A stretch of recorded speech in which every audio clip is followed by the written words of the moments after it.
अस्सलाम वालेकुम, welcome back. I am Hasan Sajid और हम डिस्कस करने जा रहे हैं वेब इंजीनियरिंग, इंटरनेट प्रोग्रामिंग। ये चार डिफरेंट कोर्सेज हैं। चारों के अंदर ये कुछ लेक्चर्स जो हैं, टॉपिक्स जो हैं वो सिमिलर हैं, तो उसके लिए हम कॉमन वीडियो बना रहे हैं। IT 205 होता है वेब इंजीनियरिंग, IT 308 होता है इंटरनेट प्रोग्रामिंग, कॉम 201 होता है वेब इंजीनियरिंग और BBA 304 होता है वेब इंजीनियरिंग। इन सब के अंदर ये टॉपिक कॉमन है। तो तीन चार जो स्टार्टिंग के इन सब कोर्सेज की वीडियोज हैं वो सिमिलर हैं।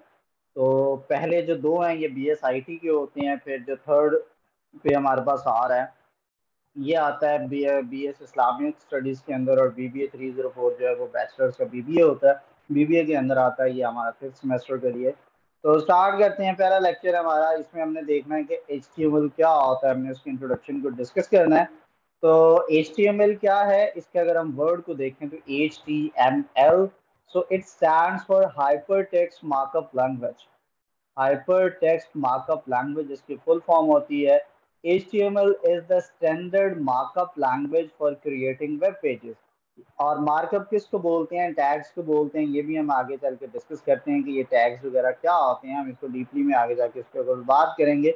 सो HTML describe the structure of the web page. तो हमारा जो वेब पेज होता है उसका पूरा का पूरा एक जो स्ट्रक्चर होता है वो HTML जो है वो उसको डिफाइन करता है, उसको डिस्क्राइब करता है।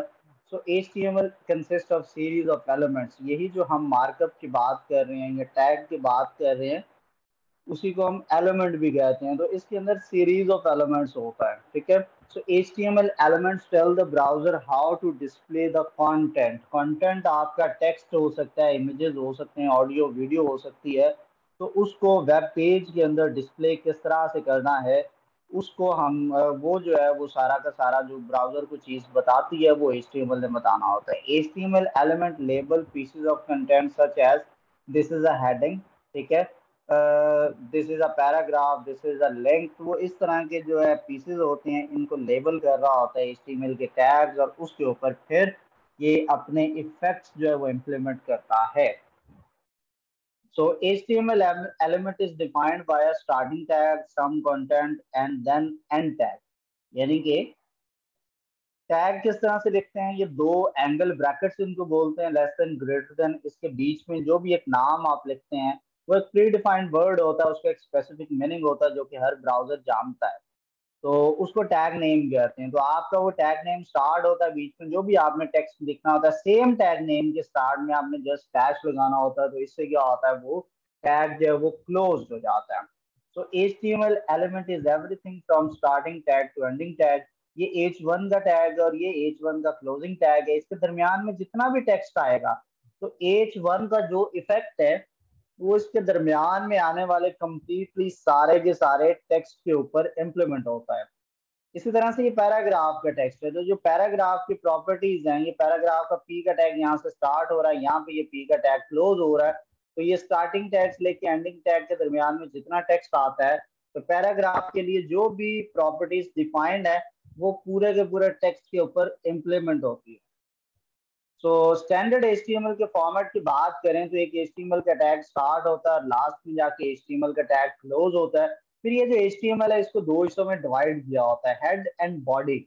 हेड का टैग स्टार्ट करते हैं और बॉडी का, फिर ये हेड का टैग क्लोज करते हैं। इसके बीच में मल्टीपल टैग्स आते हैं। यहाँ पे फिलहाल हमने सिंगल टैग लिखा हुआ है, टाइटल का टैग।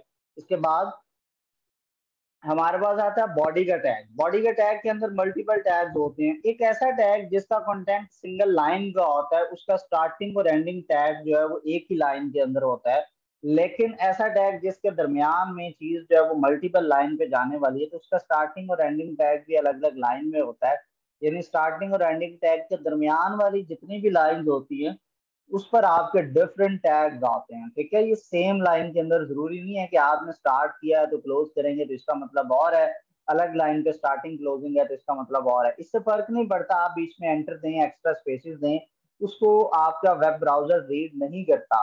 उसने देखना होता है कि आपका जो हेड का टैग स्टार्ट कहाँ से हो रहा है, सेम नेम के साथ टैग टैग जो है वो एंड होता है। आप इन सब टैग्स को देखें। ये HTML का टैग स्टार्टिंग है तो क्लोजिंग में सेम स्पेलिंग है, उसके स्टार्ट में ये स्लैश है। इसका मतलब HTML का टैग यहाँ से स्टार्ट होकर यहाँ पे एंड होता है। फिर ये हेड का टैग है। हेड का टैग यहाँ से स्टार्ट हो रहा है, यहाँ पे एंड हो रहा है और सेम नेम के साथ वो क्लोज हो रहा है, उसके स्टार्ट में स्लैश है। ये टाइटल का टैग है, सेम नेम के साथ स्टार्ट हो रहा है, सेम नेम के साथ एंड हो रहा है, और बीच में ये पेज का टाइटल जो भी आपने रखना होगा वो आएगा।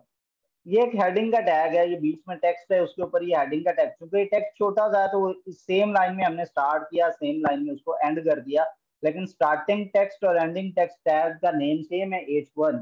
ठीक है, उसके क्लोजिंग के स्टार्ट में स्लैश आता है, पैराग्राफ का भी सेम। आगे हम वन बाय वन इनको डिटेल में भी देखते हैं। इस तरह से आपने अपना जो एक डॉक्यूमेंट बनाना होता है HTML का, जब आप फर्स्ट वेब पेज बनाएंगे तो वो कुछ इस तरह से बनेगा। इसको आगे मैं एक्सप्लेन भी करता हूँ वन बाय वन, और फिर हम इसको प्रैक्टिकली बनाते भी हैं कि ये आप किस तरह से आपने ये बनाना है। तो स्टार्ट करते हैं जी। ये हमारे पास जो है hash sign of exclamation doc type HTML लिखा है। बेसिकली HTML के आगे मैं आने वाले स्लाइड में हम डिस्कस करते हैं हिस्ट्री को, कि कब से स्टार्ट हुआ है। तो हर एक टाइम के साथ साथ इसके डिफरेंट वर्जन आते रहे हैं। जब भी नया वर्जन आता है तो उसमें कोई ना कोई चेंजिंग करके वो उसका अपडेटेड वर्जन हमें देते रहे हैं। तो वर्जन जो है पहली लाइन पे हमने स्पेसिफाई करना होता है कि हम किस वर्जन को यूज कर रहे हैं HTML को, ताकि उसके इफेक्ट्स जो हैं वो यूज हों।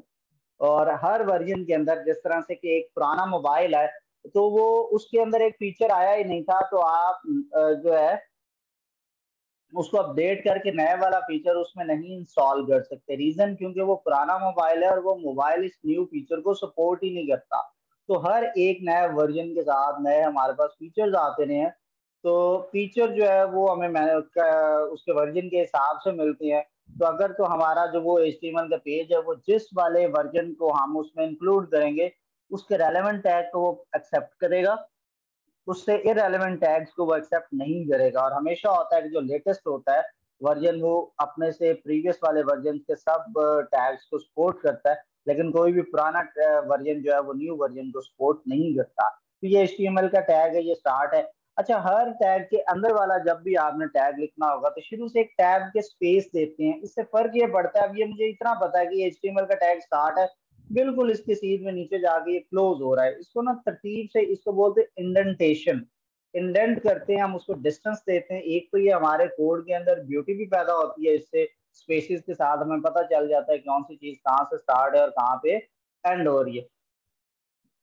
फिर जो हमारा पेज होता है हमने उसको दो डिविजन किए होती हैं, एक हेड का पोर्शन होता है और एक बॉडी का पोर्शन होता है। जो भी हमें डिस्प्ले हो रही होती है चीज वो सब के सब बॉडी में हो रही होती है। हेड क्या होता है, फिर हेड उसको कंट्रोल कर रहा होता है। जितनी भी कंट्रोलिंग की चीजें होंगी, कंट्रोल करने वाली तमाम की तमाम जो चीजें हैं वो हमारे हेड के टैग के अंदर आती हैं। ठीक है, तो फिर बॉडी का टैग में जो कुछ होता है वो आप स्क्रीन पे जाके विजिबल करवाते हैं। ठीक है, तो इन सब में ये मल्टीपल टैग्स मैंने लिखे हैं, उनको वन बाय वन में एक्सप्लेन करने जा रहा हूँ कि किस टैग का क्या। तो सबसे पहले हमने टॉप पे जो टैग यूज किया था वो था कि sign of exclamation doc type HTML। ये क्या होता है, ये एक डिक्लेरेशन होती है, डिक्लेयर करते हैं, जो डिफाइन करता है कि ये जो डॉक्यूमेंट आपने बनाया वो HTML5 डॉक्यूमेंट है। ये आगे जब हम HTML की हिस्ट्री को पढ़ेंगे तो आपको HTML5 वहां पे समझ आ जाएगा। फिर HTML का वर्ड लिखा है, इसका मतलब ये रूट आपका होता है टैग, और ये देना जरूरी होता है कि ये HTML का पूरा डॉक्यूमेंट है। और उसके अंदर फिर जो हेड का टैग है, ये contain Meta information about the HTML pages. Meta data का वर्ड आपने सुना होगा अगर आपने डेटाबेस का सब्जेक्ट पढ़ा है। मेटा डेटा कहते हैं डेटा अबाउट डेटा, यानी डेटा से रिलेटेड जो डेटा होता है उसका मेटा डेटा कहते हैं। तो हमारे वेब पेज के ऊपर जितना भी टेक्स्ट, जितनी भी मटेरियल होता है उन सबसे रिलेटेड जो इंफॉर्मेशन होती है वो हम हेड के टैग के अंदर लिखते हैं, और ये विजिबल नहीं होती, ये इनविजिबल होती है, और वो ये पूरे पेज को कंट्रोल कर रही होती है। फिर टाइटल का टैग आता है, ये स्पेसिफाई करता है कि इसका टाइटल पेज क्या होगा। ठीक है, जो कि ब्राउजर के ऊपर टॉप पे टाइटल बार के अंदर ये चीज डिस्प्ले होती है। अगर आपने अभी तक मेरा यूट्यूब चैनल सब्सक्राइब नहीं किया है तो youtube.com पे चाहिए और हुसैन साजिद सर्च कीजिए, मेरा चैनल सब्सक्राइब कीजिए। Same user name Hussain Sajid official के साथ इंस्टाग्राम का पेज भी है, इसको भी फॉलो कीजिए। सेम यूजर नेम के साथ मेरा फेसबुक पेज भी है, इसको भी लाजमी लाइक कीजिए। इंस्टाग्राम और फेसबुक को लाजमी इसके साथ कनेक्ट रहिएगा। यहाँ पे मैं अक्सर क्विज़ेस टाइप क्वेश्चंस पोस्ट करता रहता हूँ, जो कि आप जो भी लर्निंग कर रहे होते हैं उससे रिलेटेड होते हैं, और आपका इसी बहाने जो है वो रिवीजन होती रहती है। और हम डिस्कस कर रहे थे ना अभी टाइटल का टैग, इस वक्त आप देखेंगे ब्राउजर के अंदर यहाँ पे ये पूरा का पूरा ये टाइटल शो हो रहा है। हर टैब के ऊपर ये डिफरेंट चीजें मुझे डिस्प्ले हो रही हैं, ये बेसिकली टाइटल होता है। तो हर एक जो आपने वेबसाइट सेपरेटली ओपन की होती है उसका सेपरेट एक टैग होता है, और उसको टाइटल के टैग के अंदर आपने ये टाइटल जो भी देते हैं वो यहाँ पे डिस्प्ले हो रहा होता है, ठीक है। और इस वक्त आपको ये जो कुछ भी स्क्रीन पे नजर आ रहा है ये सारा का सारा बॉडी का टैग है, मतलब यहाँ से लेके ये सब कुछ और नीचे जितना कुछ भी है ये सारा का सारा बॉडी का टैग होता है, और बॉडी के अंदर जो कुछ होता है ये वो डिस्प्ले होता है। नेक्स्ट हमारे पास ये बॉडी का टैग मैंने बता दिया कि ये डिफाइन करता है डॉक्यूमेंट की body and is the container of all the visible content. यहाँ पे आपको जो कुछ स्क्रीन पे नजर आ रहा है ये सारा का सारा बॉडी के टैग का हिस्सा होता है, ठीक है। और such as heading, paragraph, image, hyperlink, table, list. तो H1 का टैग डिफाइन करता है ये सबसे लार्ज हेडिंग है, और P का टैग डिफाइन करता है कि ये एक पैराग्राफ है। अब हम इसकी थोड़ी सी हिस्ट्री की बात करते हैं। तो 1989 में टिम बर्नर ली जो था उसने WWW यानी वर्ल्ड वाइड वेब को इन्वेंट किया था। 91 के अंदर टिम बर्नर ली ने HTML की ये स्क्रिप्टिंग लैंग्वेज बनाई थी। फिर जो 1993 के अंदर एक डेव रैगेट ड्राफ्टेड HTML प्लस उसने इसका नेक्स्ट वर्जन बनाया।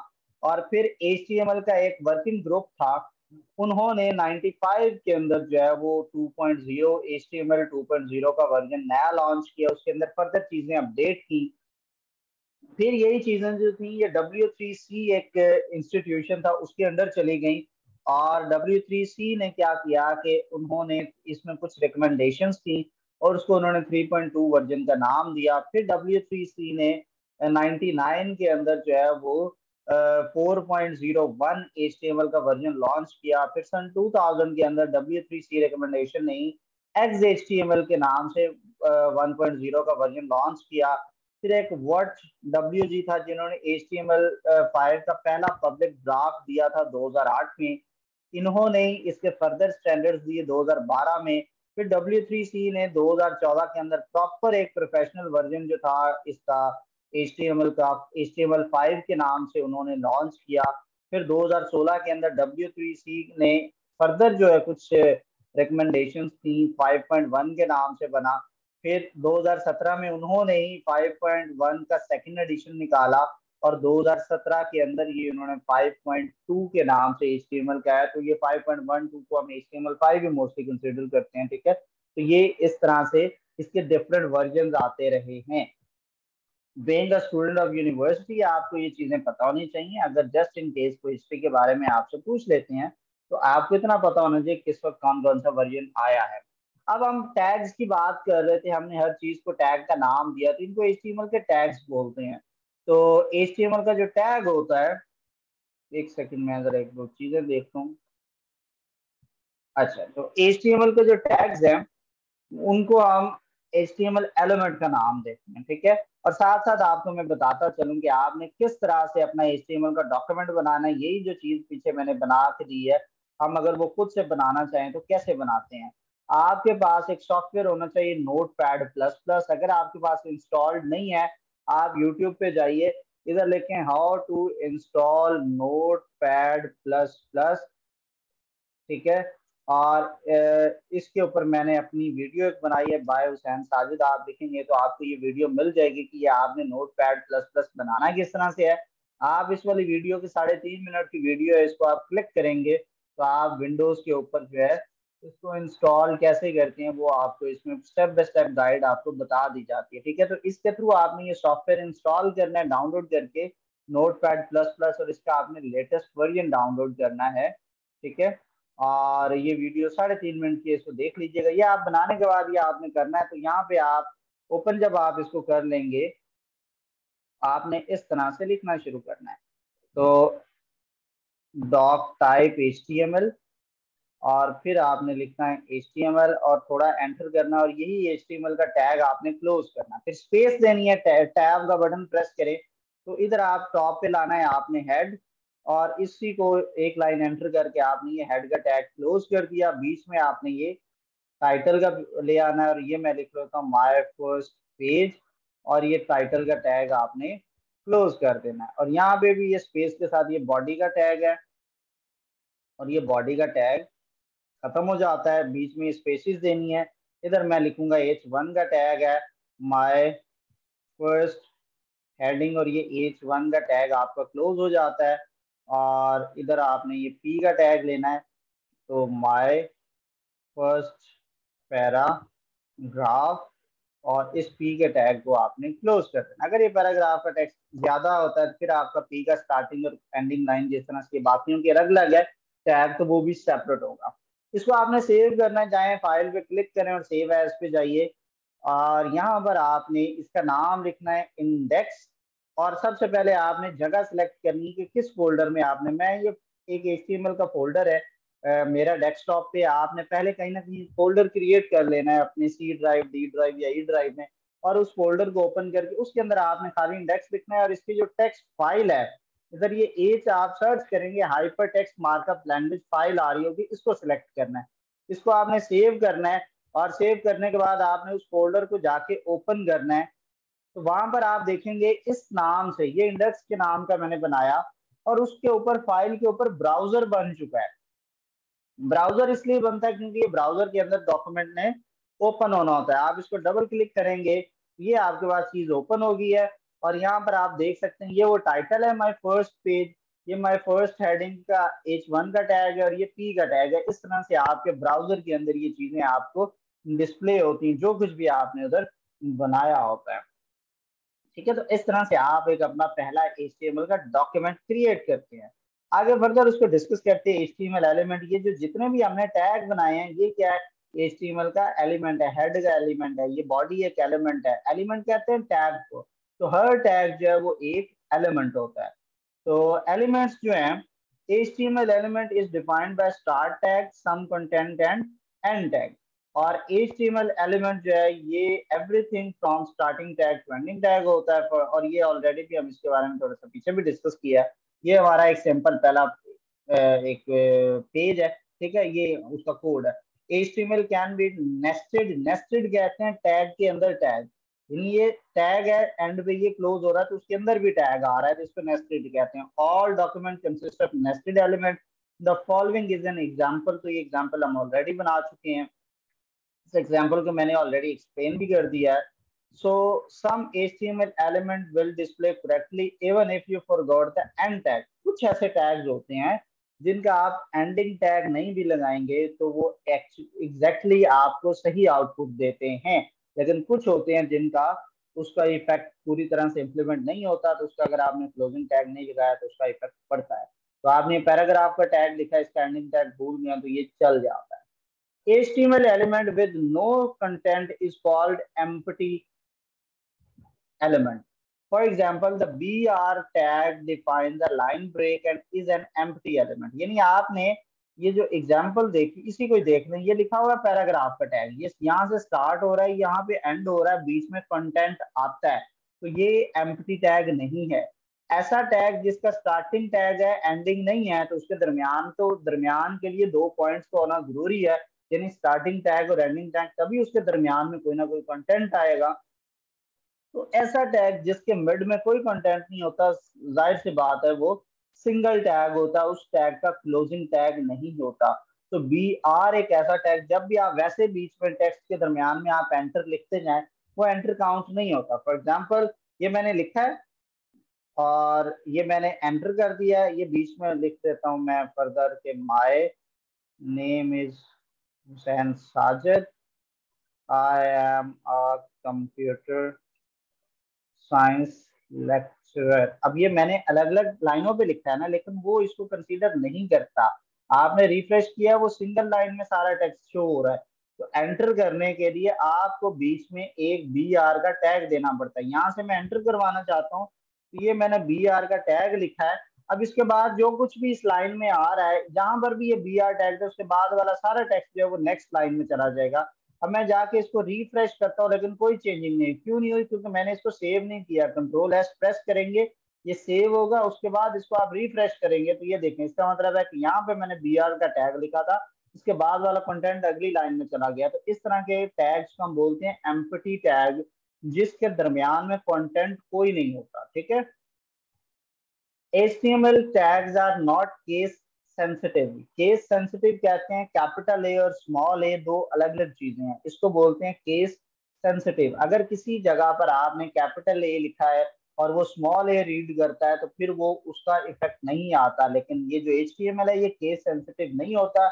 इसमें अगर आप ये जो टैग्स हैं ये वर्ड कैपिटल लिखें या स्मॉल लिखें उससे उसको फर्क नहीं पड़ता। ये देखें, स्टार्टिंग टैग मैंने स्मॉल लिखा है, क्लोजिंग टैग मैं कैपिटल कर देता हूँ, कोई फर्क नहीं पड़ता। ये BR का टैग मैं कैपिटल कर देता हूँ, उससे उस पर कोई फर्क नहीं पड़ता। ठीक है, तो केस सेंसिटिव नहीं होती है। अब हम बात करते हैं हेडिंग्स की। मैंने यहाँ पे ये H1 का टैग यूज किया हुआ, जो इतनी बड़ी सी हेडिंग तो वो खुद बन गई, जबकि मैंने उसको सिर्फ टैग लिखा है तो वो ऑटोमेटिकली चीज जो है वो हेडिंग में कन्वर्ट होगी, इतना बोल्ड टेक्स्ट बन गया, जबकि नीचे वाला इतना बोल्ड नहीं हुआ। तो जहां पर हम उस चीज का इफेक्ट इम्प्लीमेंट करवाना चाहते हैं वहां पर हमें उसको उससे रेलेवेंट टैग को यूज करना पड़ेगा।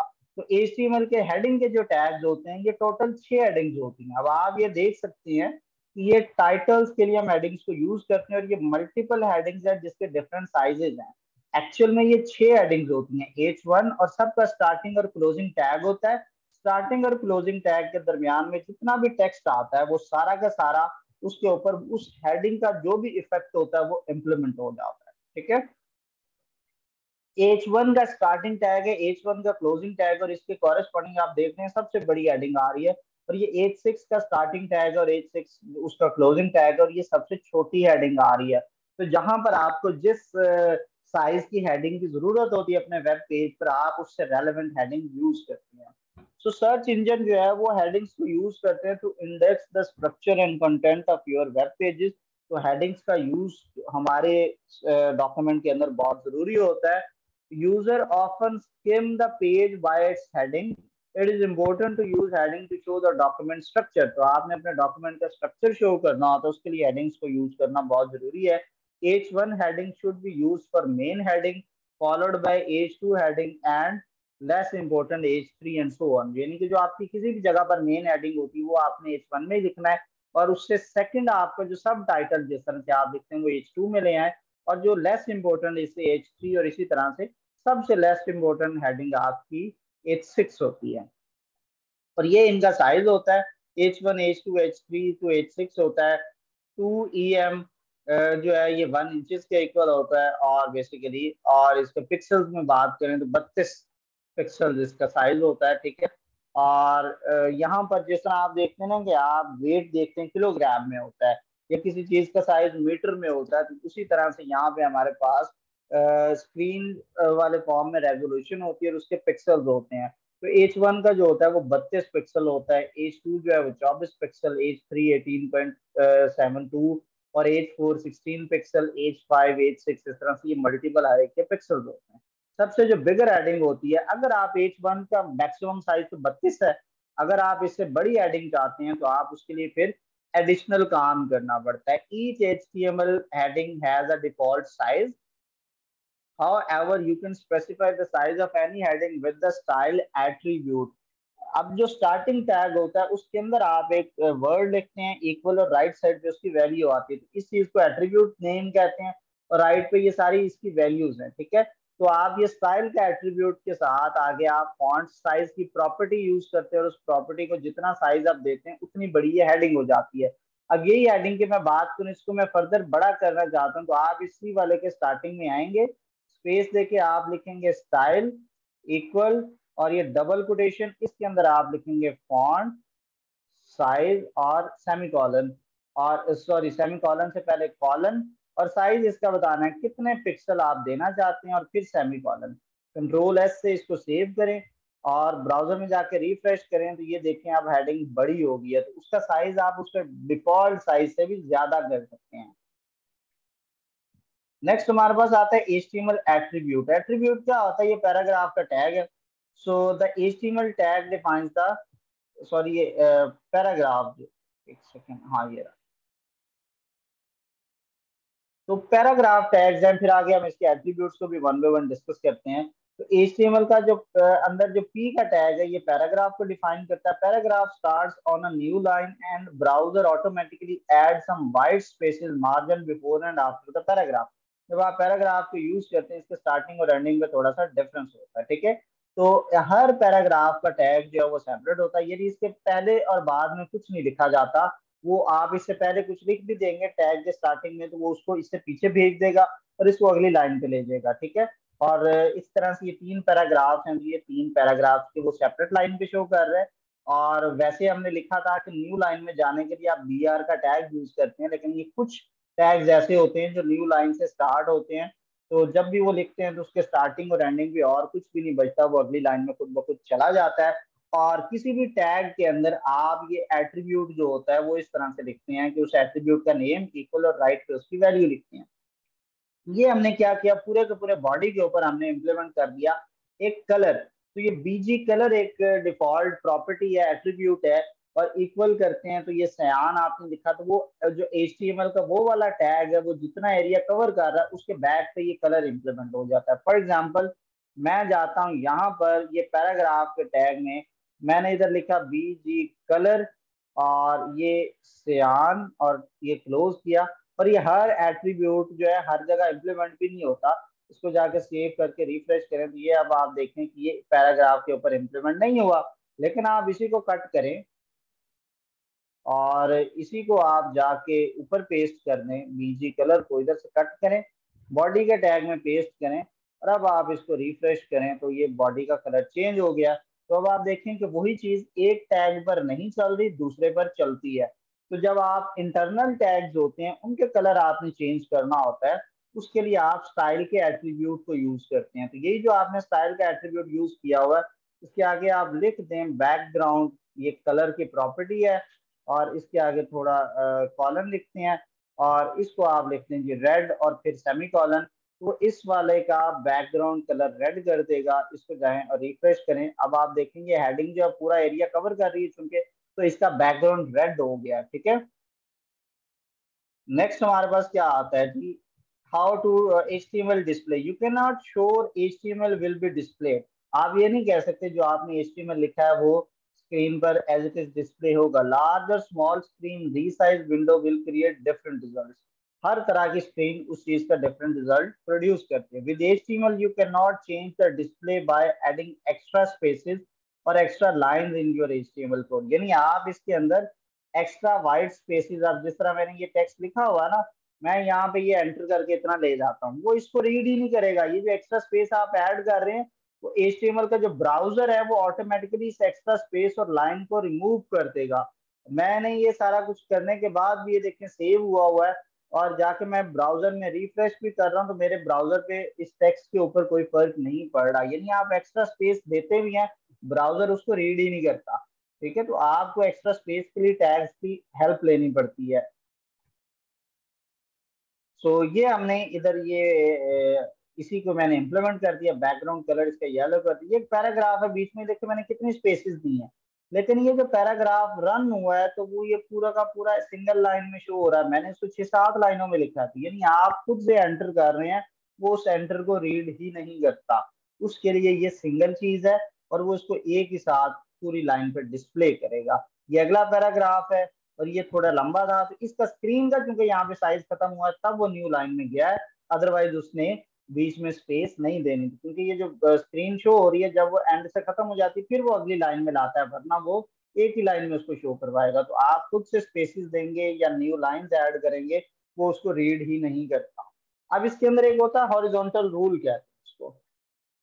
हॉरिजॉन्टल रूल क्या होता है कि ये आपने बीच में जो है लाइन ऐड करनी होती है हॉरिजॉन्टल, तो उसके लिए हम ये यूज करते हैं इसका। ये थोड़ा सा मैं नीचे कर दूं, टेक्स्ट प्रॉपर विजिबल नहीं हो रहा आपको, तो आप उसके लिए HR का ये टैग होता है वो आपको यूज करना पड़ता है। उसके साथ आपकी चीज के अंदर एक हॉरिजॉन्टल लाइन डिस्प्ले होती है। तो ये HR का टैग है, ये देखिए ये हेडिंग डिस्प्ले होगी, ये मेरा पैराग्राफ का टैग था तो ये पैराग्राफ डिस्प्ले हो गया, और ये HR मैंने लिखा तो इससे मेरा एक लाइन एंटर हो गई है। फिर इस तरह से H2 है, हेडिंग है, उसके टेक्स्ट है, और फिर एक और लाइन आ गई। तो कहीं पर भी आपने एक हॉरिजॉन्टल लाइन डिस्प्ले करवानी होगी, उसके लिए HR का टैग होता है, इसको बोलते हैं हॉरिजॉन्टल रूल, ठीक है। एक आपने लाइन ड्रॉ करनी होती है स्क्रीन पर, तो आप HR का टैग ऐड करते हैं। हम अपने कोड में जाते हैं, और ये हेडिंग के बाद मैंने इधर लिख दिया है HR का टैग, सॉरी HR लिखना है, और इसको सेव करें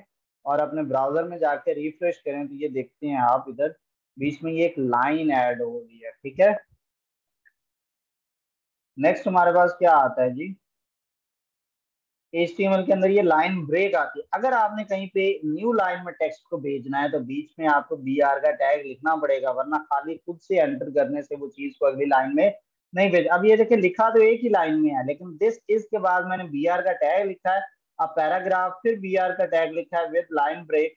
वो क्या करेगा, दिस इज के बाद BR लिखा है, जैसे ही वो BR रीड करेगा वो एंटर करके उस टेक्स्ट को अगली लाइन में ले जाएगा। फिर आपने अगला ये टेक्स्ट के बाद BR का टैग आया, वो इसके बाद वाली चीज को अगली लाइन में ले लेगा। ठीक है, तो इस तरह से आपने कहीं पर भी एंटर करवाना होगा तो आपको BR का टैग लिखना पड़ता है। फिर HTML की हम एट्रीब्यूट्स की बात कर रहे हैं, तो HTML attribute provide additional information about HTML element. All element can have attribute. Attribute provide additional information about the element. Attributes are always specified with the starting tag. आपको स्टार्टिंग टैग के अंदर ये लिखने होते हैं। Attribute usually come with name value pair, यानी आपको left side पे एट्रीब्यूट का नाम लिखना होता है, फिर इक्वल, और फिर आपको डबल कोटेशन में उसकी वैल्यू लिखनी होती है। तो आप ये देख सकते हैं हमारे कोड के अंदर ये हमने एट्रीब्यूट लिखा था, ये लेफ्ट पे उसका नेम है, राइट पे डबल कोटेशन में उसकी वैल्यू है। ये स्टाइल का एट्रीब्यूट लेफ्ट पे उसका नेम है और राइट में उसकी ये डबल कोटेशन में सारी वैल्यूज, और ये दोनों स्टार्टिंग टैग में है, क्लोजिंग टैग में नहीं लिखा हमने। तो आपने जब भी एट्रीब्यूट को इन्वॉल्व करना है तो इसको आपने स्टार्टिंग टैग के साथ यूज करना है। ठीक है, नेक्स्ट आता है हमारे पास हाइपर रेफरेंस। के हाइपर रेफरेंस हमारे पास क्या होता है, आपने देखा होगा कि अक्सर चीज पर आप क्लिक करते हैं तो दूसरी चीज ओपन हो जाती है।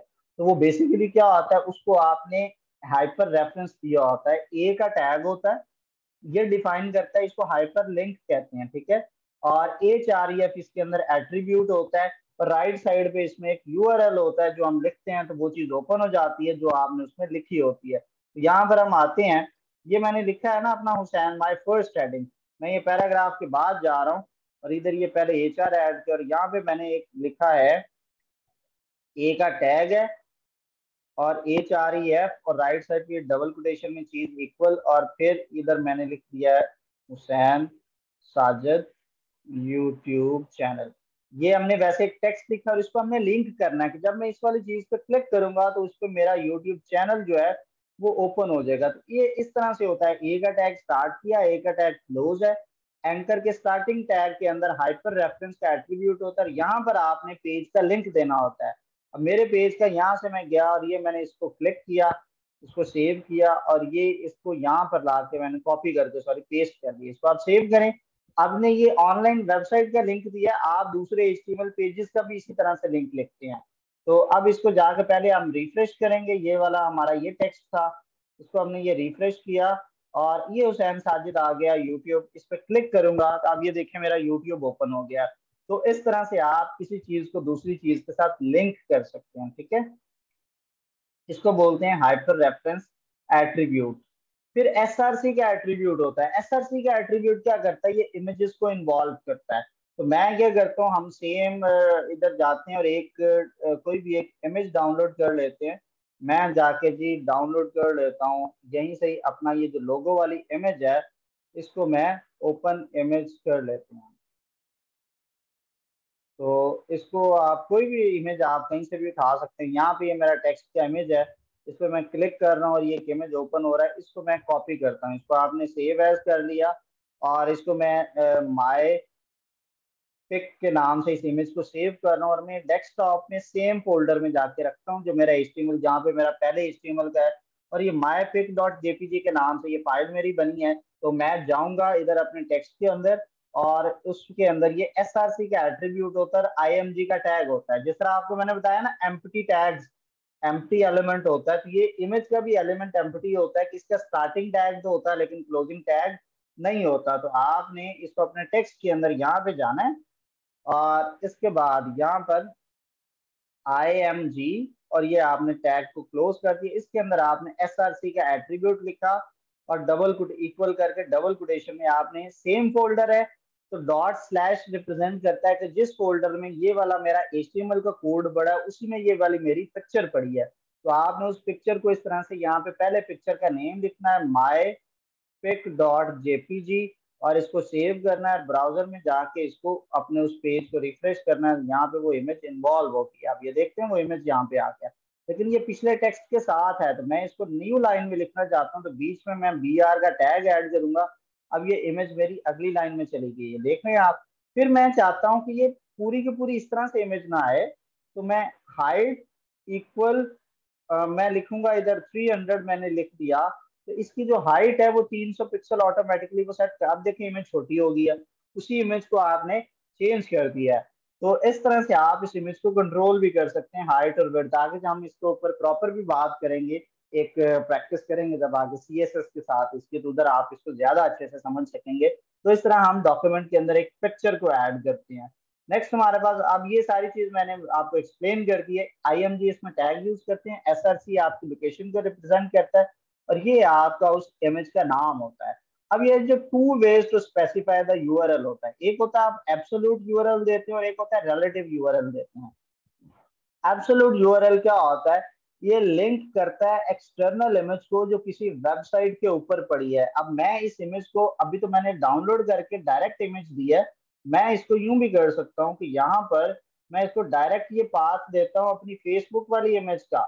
इसको मैं कट कर दिया और मैं गया ब्राउजर के अंदर, यहाँ से ऑनलाइन ये मेरी एक इमेज पड़ी थी, मैंने ये पूरी को पूरी का पाथ इधर से कॉपी किया और यहाँ पे ला के पेस्ट कर दिया। अब इसको सेव करें और ब्राउजर में जाके इस वाले पेज को रिफ्रेश करें, तो ये इमेज हमारे पास रिप्रेजेंट एक्चुअल में नहीं हो रही। क्यों नहीं हो रही? क्योंकि इसको सही से पाथ उसका नहीं मिला हुआ ऑनलाइन। तो मोस्टली इसको जब भी आपने ऑनलाइन देना होता है, तो आपने इसको प्रॉपर वेबसाइट का नेम डॉट और एंड पे इमेज चाहिए। बेसिकली पोस्ट का नेम है, वो फोटो का पाथ नहीं है, ये इस पोस्ट का नेम है। इसको आप ओपन इन न्यू टैब करें। अब उसने इस इमेज का ये पाथ आपको दिया है, इस पाथ को अब हम इसकी जगह पे चेक करते हैं क्या ये इसको रीड करता है।